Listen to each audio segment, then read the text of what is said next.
সুচন্দা আপা শুধু আমার বড় বোন নয়, উনি আমার আদর্শ। আজকের এই চম্পা উনি যদি না আনতেন হয়তো আপনারা দেখতে পেতেন না। আজকে সত্যি কথা বলতে কি, আমি অভিনেত্রী চম্পা হিসাবে কিন্তু আসতে চাইনি, চেয়েছি বড় বোন সুচন্দা, উনি আজকে অ্যাওয়ার্ড পাবেন, আজীবন সম্মাননা। আমি ওনার ছোট বোন হিসাবে আসতে চেয়েছিলাম, কিন্তু কোথায়, আপনারা তো আমাকে ছোট বোন হিসাবে রাখলেন না, সেই অভিনেত্রীর জায়গায় টেনে আনলেন আবার। তো আমি বলতে চাইছি, সুচন্দা আপা শুধু আমার বড় বোন নয়, উনি আমার আদর্শ। পদ্মা সেতু, মেট্রো রেল এবং এলিভেটেড এক্সপ্রেসওয়ে নির্মাণের গর্বিত অংশীদার বসুন্ধরা সিমেন্ট।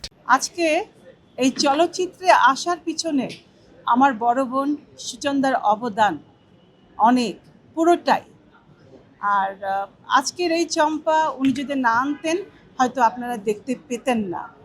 আর আমার হাতে খড়ি দিয়ে হাত ধরে সুচন্দা আপা চলচ্চিত্রে এনেছেন। শুধু আমাকে একা নয়, আমার আর এক বোন ববিতা, তাকেও এনেছেন। দুটা বোনকে এনেছেন। তারপর পরিপূর্ণ হলো চলচ্চিত্রের 3 কন্যা। আর বড় আপার এই আজকের অ্যাওয়ার্ডের জন্যে আমি অত্যন্ত আনন্দিত। আমার আত্মতৃপ্তি লাগছে যে এই গুণী ব্যক্তিকে, এই ওনার অনেক অনেক গুণের গুণান্বিত এই ব্যক্তি, ওনাকে আজকে যে সম্বোধনা জানানো হচ্ছে, আইফা অনেক সম্মানের সাথে সম্মান দিচ্ছেন দেখে খুবই আমি আনন্দিত। কিছু কিছু ছবি তো খুব ভালো হচ্ছে, অনেকগুলো ছবি এখন হয়েছে, সেগুলো তো খুব চমৎকার চমৎকার ছবি। ইদানিংকালের এই যে ছবিগুলো মুক্তি পেল, তার আগে আর যে ভালো ডিরেক্টররা এসছেন, ভালো আর্টিস্টরা এসছেন, কো আর্টিস্টরা এসছেন, টেকনিক্যাল ব্যাপারগুলো অনেক রিচ হয়েছে। কিন্তু এখানে নয়, আমি মনে করি এটা আরও বিশাল হওয়া উচিত, আরও বড় হওয়া উচিত, আরও বেশি হওয়া উচিত। আর শুধু গুটি কয়েক ছবি হলে তো হবে না, আমাদের আরও অনেক বাড়াতে হবে ছবির সংখ্যা।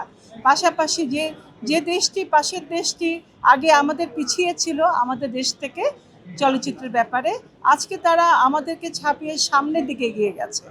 তো ভালো, কিন্তু আমরা চেষ্টা করলে, সবাই মিলে আমরা যদি চেষ্টা করি, আগে পিছে নতুন পুরনো ফিউশন তৈরি করে নিজেদেরকে যদি আমরা এগিয়ে যাই, আমরা আশা করি আমরা অনেক অনেক এগিয়ে যাব, পিছিয়ে থাকবো না, সেটা আমার দৃঢ় বিশ্বাস।